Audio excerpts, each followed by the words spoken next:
Hello বন্ধুরা, Rajnandini food লাভার্সে আপনাদের সবাইকে স্বাগত। আজকে বানাবো মুখে লেগে থাকার মতো দই কাতলা।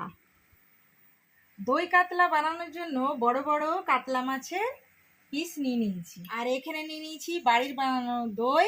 মোটামুটি 500 গ্রামেরও বেশি আছে এই দইটা, কারণ একটু গ্রেভিটা বেশি না হলে আমাদের বাড়িতে মানায় না। আর এখানে নিয়ে নিয়েছি বেরেস্তা। এখানে নিয়ে নিয়েছি যথেষ্ট পরিমাণে পেঁয়াজ কুচি, প্রায় 4টের মতো বড় বড় পেঁয়াজ কুচি নিয়ে নিয়েছি। এটাকে বানাবো বেরেস্তা। আর এখানে পাশেই নিয়ে নিয়েছি কাঁচা লঙ্কা। আর এখানে নিয়েছি অনেক কিছু নিয়েছি একই প্লেটের মধ্যে, দেখতেই পাচ্ছেন। পোস্ত, এখানে চারমগজ নিয়েছি, চিনেবাদাম, কিশমিশ, কাজু, আর এখানে নিয়েছি মৌরি, সামান্য পরিমাণে নিয়েছি গোটা গরম মশলা। আর এখানে স্বাদ বাড়ানোর জন্য টেস্টি হওয়ার জন্য একটু মিষ্টি মিষ্টি স্বাদের হবে, তো ওই জন্য মিশ্রি দানা নিয়ে নিয়েছি, তাল মিশ্রি। এই সমস্ত কিছুই প্রায় এক চামচ করে আমি নিয়েছি। দেখতেই পাচ্ছেন, নুন, স্বাদ মতো নুন নিয়ে নিচ্ছি। চলুন আমরা যে কাতলা মাছে চলুন দই কাতলা বানানো হবে। আর দই কাতলা বানানোর জন্য যে গ্রেভিটা রেডি করতে হয় সেই গ্রেভিটা রেডি করে নেব। তো প্রথমে দিয়ে দেবো কাজু, মিক্সারে জার নিয়ে নিয়েছি, কাজু নিয়ে নিলাম, কিশমিশ, চিনেবাদাম, সব একে একে আমি দিতে থাকবো। এখানে চারমগজ, গোটা গরম মশলা,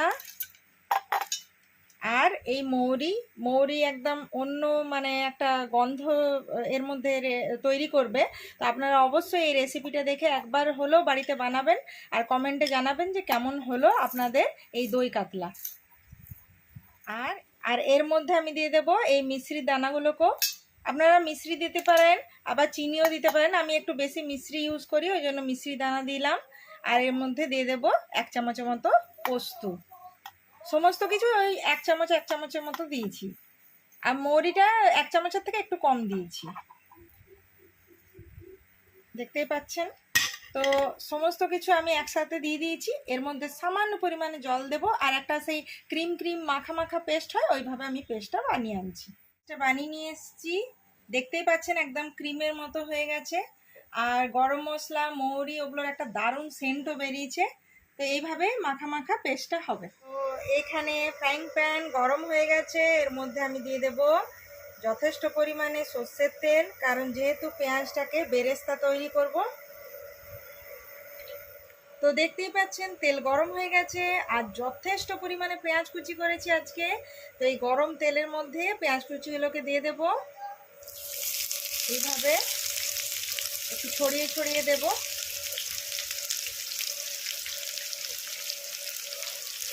এরপরে ভালো করে নাড়াচাড়া করে একদম লাল করে ভেজে নেব। তো পেঁয়াজের বেরেস্তাটা কেন আগে বানালাম ওটারও কারণ আছে, কারণ এটার জন্য একটু বেশি পরিমাণে তেল ইউজ হয়। তো এই যখন পেঁয়াজটা ভাজা হয়ে যাবে, তারপর তেলটা তো আমি মানে এই পাত্রেই রেখে দেবো, ফ্রাইং প্যানের মধ্যেই রেখে দেবো। তো ওই তেলটাতে আমাদের মাছটা ভাজা হয়ে যাবে, রান্নাও হয়ে যাবে। তাহলে প্রথমে ওইভাবে করবেন, আগে বেরেস্তাটা করে নেবেন, তারপরে মাছ টাছগুলো করবেন। তাহলে কি হলো, ওই একই তেলে হয়ে গেল, মানে কি হলো, তেলটা সেভও হলো।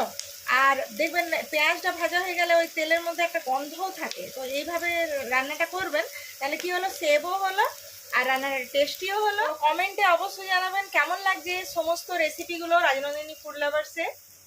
দেখতেই পাচ্ছেন মাত্র 2-3 মিনিটের মধ্যে কি সুন্দর একদম ব্রাউন কালারের রেস্টুরেন্ট স্টাইলে একদম বেরেস্তা রেডি। কালারটা দেখুন শুধু, এটা যখন ঠান্ডা হয়ে যাবে না, তখন একদম মুচমুচে ব্যাপারটা আবার চলে আসবে।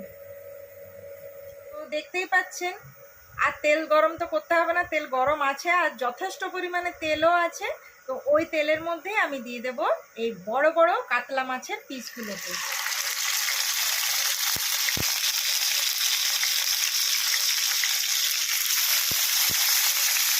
একে একে তো দেখতেই পাচ্ছেন একটু বাদামি কালারের করে মাছটা ভেজে নেব, খুব কড়া করেও ভাজবো না।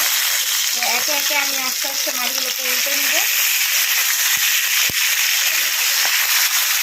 এইভাবে একটু বাদামি কালার ধরেছে। তো দেখতে পাচ্ছেন হালকা গোল্ডেন ব্রাউন কালার হয়েছে।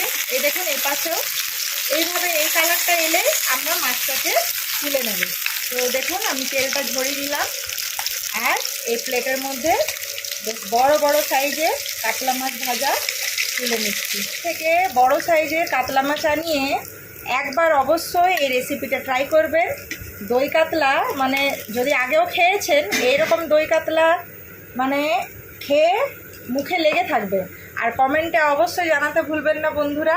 দেখতে পাচ্ছেন কালারটা খুবই সুন্দর হয়েছে। তো এখানে আমি জিরে ধনে গুঁড়োর মধ্যে সামান্য পরিমাণে জল দিয়ে দিলাম। এই জিরে ধনে গুঁড়োটাকে এরকম জলের মধ্যে ভালো করে গুলে নিলাম। এরপরে মাছগুলো ভাজা হয়ে গেছে, এর মধ্যে এই তেলের মধ্যে আমি জিরে ধনে গুঁড়ো যেটা গুলে নিয়েছিলাম সেটা আমি প্রথমে দিয়ে দেব।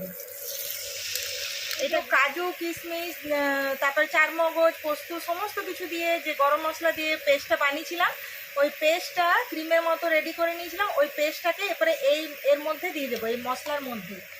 তো দেখুন এইভাবে পুরো পেস্টটাকে আমি দিয়ে দেবো। তো এরপরে ভালো করে পেস্টটা দিয়ে এর মধ্যে নাড়াচাড়া করে নেব। দেখতে পাচ্ছেন কালারটা এত সুন্দর হয়েছে, আর এর মধ্যে গন্ধটাও এত সুন্দর বেরোচ্ছে, মানে কিছু বলার নেই।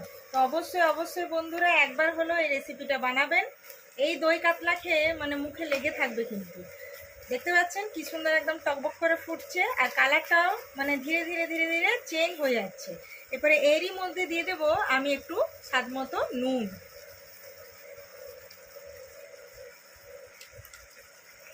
নুনটা দিয়ে ভালো করে নাড়াচাড়া করে নিলাম। তো বাড়ির বানানো দই প্রায় 500 গ্রামের থেকে একটু বেশি আছে, তো আপনারা 500 গ্রামও দিতে পারেন। যেহেতু আমাদের বাড়িতে একটু গ্রেভির ডিমান্ড আছে, তো সেই জন্য আমি একটু বেশি পরিমাণে দই নিয়েছি। আর দইটাকে ভালো করে এভাবে একটু ফেটিয়ে নেবেন, কারণ একটু দই তো চাপচাপ থাকে, তো একটু ফেটিয়ে নেবেন, ফেটিয়ে নিলে সুবিধা হয়। এটা একটু গাঢ় গাঢ় ব্যাপার হয়ে গেছে। ওই যে জিরে ধনে গুঁড়ো যে জল দিয়ে গুলে দিলাম, ওই তেল আর এই পুরো পেস্টটা গরম মশলা কাজু কিশমিশের যে পেস্টটা একটা গাঢ় গাঢ় ক্রিমের মতো ব্যাপার হয়ে দাঁড়িয়েছে। এই অবস্থাতেই আমি পুরো দইটাকে দিয়ে দেব, ধীরে ধীরে দইটাকে দেব। এই দেখুন আস্তে আস্তে এক সাইড থেকে দইটাকে দেব। দইটাকে দিয়ে একটু আঁচটাকে আস্তে করে নেব, আর এইভাবে একটু নাড়াচাড়া করে নেব।